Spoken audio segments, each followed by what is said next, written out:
नेहमीचेच कांदे पोहे आणि उपमा खाऊन कंटाळा आलाय. मग आज काहीतरी नवीन ट्राय करूया.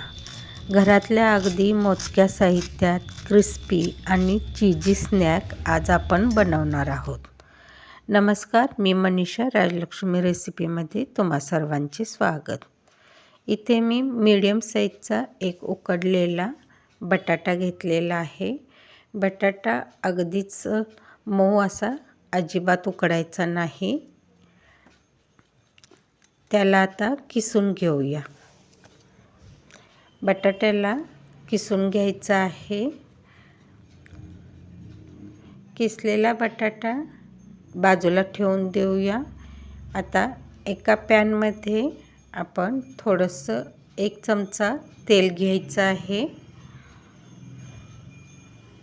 1 टेबलस्पून तेल घेतलेलं आहे. यामध्ये जिरे 1 चमचा, ओवा 1 चमचा घालून घेऊया. दोन्ही अर्धा चमचा मी घातलेला आहे. आता यामध्ये अर्धा चमचा बारीक चिरलेल्या मिरच्या अगदी बारीक चॉप करून घेतलेल्या आहेत, त्या घालून घेऊया. हे तेलावर थोडंसं परतून घेऊया. छान असं तेलावर परतून घेतल्यानंतर यामध्ये मी 1 कप पाणी घालणार आहे.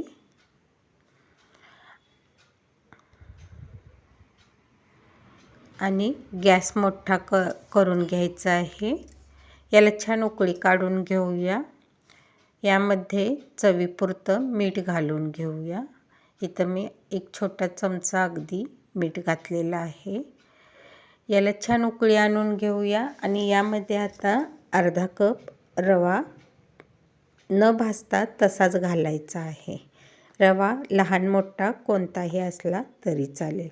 पहा, पाण्याला छान उकळी आलेली आहे.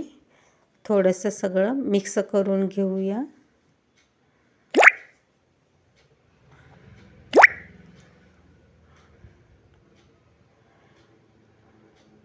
पाण्याला छान उकळी आलेली आहे. आणि आता यामध्ये अर्धा कप रवा न भाजता घालून घ्यायचा आहे. रवा छान पाण्यामध्ये गॅसची फ्लेम बारीक करायची आहे आणि रवा छान मिक्स करून घ्यायचा आहे.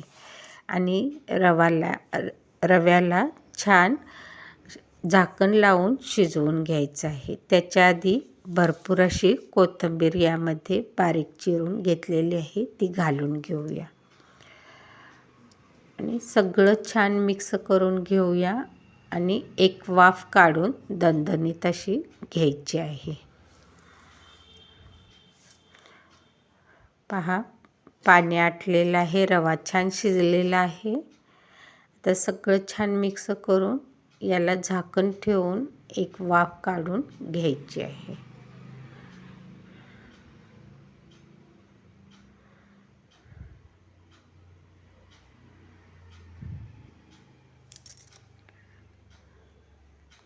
तुम्हाला जर माझ्या रेसिपी आवडत असतील तर एक लाईक जरूर करा.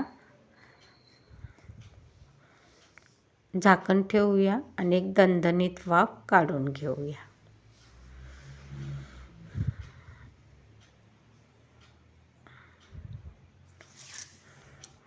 आता हे तयार झालेलं मिश्रण छान पुन्हा एकदा मिक्स करून घेऊया.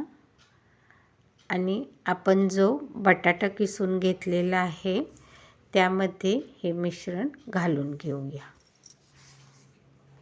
बटाटा मिश्रणात छान मिक्स करून घेऊया. आणि थोडं हाताला सोसवेल इतपत थंड झाल्यानंतर याला छान मळून घ्यायचं आहे. अजून मिश्रण बरंचसं गरम आहे, त्यामुळे उलटण्यानंच याला छान मिक्स करून घ्यायचं आहे.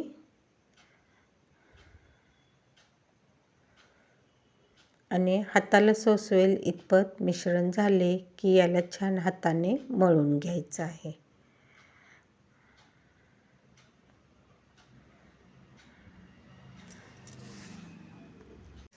2 मिनटं याला छान असं मळून घ्यायचं आहे.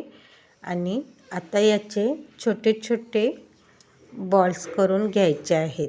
त्याच्या आधी मी 2 चीज क्यूब्सचे छोटे छोटे चौकोनी असे चीज क्यूब्स तयार करून घेतलेले आहे. पहा, मिश्रण छान तयार झालेलं आहे. आता इथे मी 2 चीज क्यूबचे छोटे छोटे क्यूब्स तयार करून घेतलेले आहेत. आता यातील थोडं थोडं मिश्रण हातावर घेऊन त्याचा गोल गोळा करून यामध्ये चीज ठेवून घेणार आहे आणि बॉल तयार करून घेणार आहे. अशा प्रकारे सगळ्या मिश्रणाचे गोल बॉल तयार करून घेणार आहे. एवढ्या मिश्रणात 15 ते 16 बॉल्स तयार होतात. अशा प्रकारे मिश्रणाचे सगळे बॉल्स मी तयार करून घेणार आहे. आणि एकीकडे मी तेल गरम करण्यासाठी ठेवलेलं आहे. गॅसची फ्लेम मीडियम टू हाय ठेवायची आहे आणि सगळे यामध्ये बॉल घालून अगदी सतत हलवत सोनेरी रंग येईपर्यंत याला तळून घ्यायचं आहे.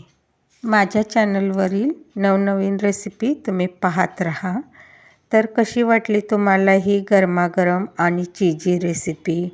घरी नक्की ट्राय करा आणि कमेंट करून नक्की सांगा. जर व्हिडिओ आवडला असेल तर व्हिडिओला एक लाईक नक्की करा. तुमच्या मित्रमैत्रिणींसोबत शेअर करा आणि अशाच नवनवीन रेसिपीजसाठी राजलक्ष्मी रेसिपी चॅनलला सबस्क्राईब करायला विसरू नका. पुन्हा भेटूया अशाच एक मस्त रेसिपी सोबत. तोपर्यंत मस्त खा, स्वस्त रहा.